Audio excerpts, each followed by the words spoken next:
Hi, One SPR Videos. I'm Peter Loshak. Mike Brenner and I are continuing our early looks at seeding trends in the NCAA tournament. Today is February 24th, so we still, it's still far away what the seeds are going to be, but 14-3 is the topic. Interesting. And yes, this is an interesting topic. This is when shit starts getting real, right here. Starts getting really real. 15-2, it's like unexpectedly gets real sometimes. But this one, we've had an upset each of the past 3 years. Last year, there were two upsets. Two of them. And this year, everyone talks about how much parity there's been this year in college basketball, right? The top people in the top 10 losing and winning and bouncing all around. So it feels like the matchups this year are going to be ripe for upsets, right? It could be. And like last year, Baylor and Iowa State took the plunge on that one. And I see no reason why that trend doesn't continue, especially this year, because I agree with that about the parity, Pete. I really do. I mean, everyone's talking about it, and I could see it. It's interesting because the Dogs, the last 3 years, 8-4 ATS, but actually in 2012 and 2011, they were dominated by the favorites.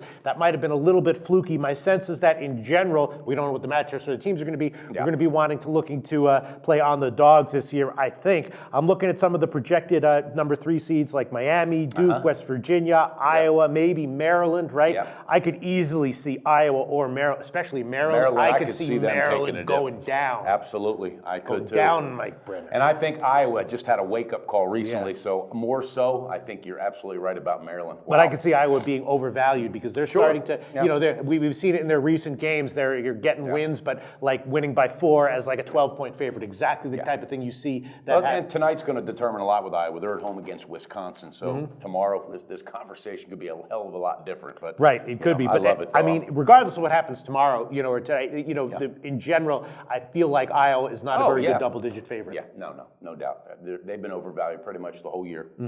And then what about maybe like teams like Kentucky and Indiana? Kentucky's on the rise. They're not right now. They're projected to not quite be a 3rd seed, but they could easily wind up being a 3rd seed. They could, and if so, I think they would be dangerous there. Because I don't see them overlooking anybody at that point because of pride. Right, and that's just my opinion on it. When you have like teams from top conferences that were maybe hoping for maybe a number 1 seed, then they fall to the number 3 seed. Those are teams that are looking to fade. But when you have like marquee name teams like Kentucky, who are like started the season not that well, and then start surging, and they're like projected to be a 6th seed, 5th seed. They wind up getting a 3rd seed. That's the kind of team I don't want to bet against. Exactly, in this situation. exactly, and that could be a prime position that might happen this year. All right, and let me ask you quickly about 2 teams, right? Well, first, let me ask you about Duke, right? Yeah, Duke, they're on the rise, but not as much as like Kentucky's on the rise right now.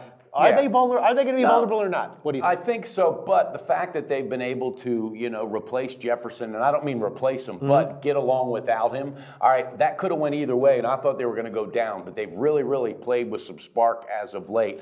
I like them. I think Duke could be, a little bit scary. I wouldn't want to face them. I wouldn't want to. No, because some people say this is like a down year for Duke. It's like way overvalued, way overrated. It's actually been one of the best coaching jobs I think Coach K has done, trying to fill that gap. And that's what in the tournament is when coaching later in the season when coaching really starts to matter. That's why Michigan State always does what they do. Duke always does what they do. And let me ask you about. I'm still feeling my way about West Virginia. I'm thinking they might be a really quality team and the kind of team that might actually have some value as a big favorite in the tournament or not? I don't think it might be. I think they are a good quality team. But will they have value, or will they be accurate? I do. I think they will have value, and I especially see that value early on because I don't think the book is going to give them too much respect with any double-digit, type of spreads. And Huggins being locked down on D, I'm telling you, that's a good. And for you being the totals guy, something like an under, absolutely.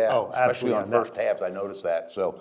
Yeah, I like West Virginia. I'm a Huggins fan. I'd like to see them advance. All right, very exciting. Is there anything else you want to say, or should we sum up? The number 3s that have advanced on to the round of 32 have gone 35-18 straight up, which isn't bad, but even more so, 28, 22, and 3 against the spread. So they're cashing tickets. Number 3s that move on to that round of 32. I thought that needed to be brought up. Interesting. That is pretty interesting. So you're saying look to bet. So the number 3 that advances, that look to bet on them in the round of 32. Absolutely. Yes. Absolutely. That is kind of interesting because it's like the round of 64 is kind of like telling about where the caliber of the team is and how they're being valued by the market. Exactly, and that's when that cream starts to rise to the top. I look for that number 3s as they go to round 32. There you go. Interesting point, Mike Brenner. Interesting point. That's something to think about, something to keep in mind. I got to stay on my toes when I work with you, Pete. Yes, you do. But I have to stay on my toes with you as well. All right, so let's sum up. We both are kind of expecting this year to be a year of upsets. We're leaning towards the Dogs.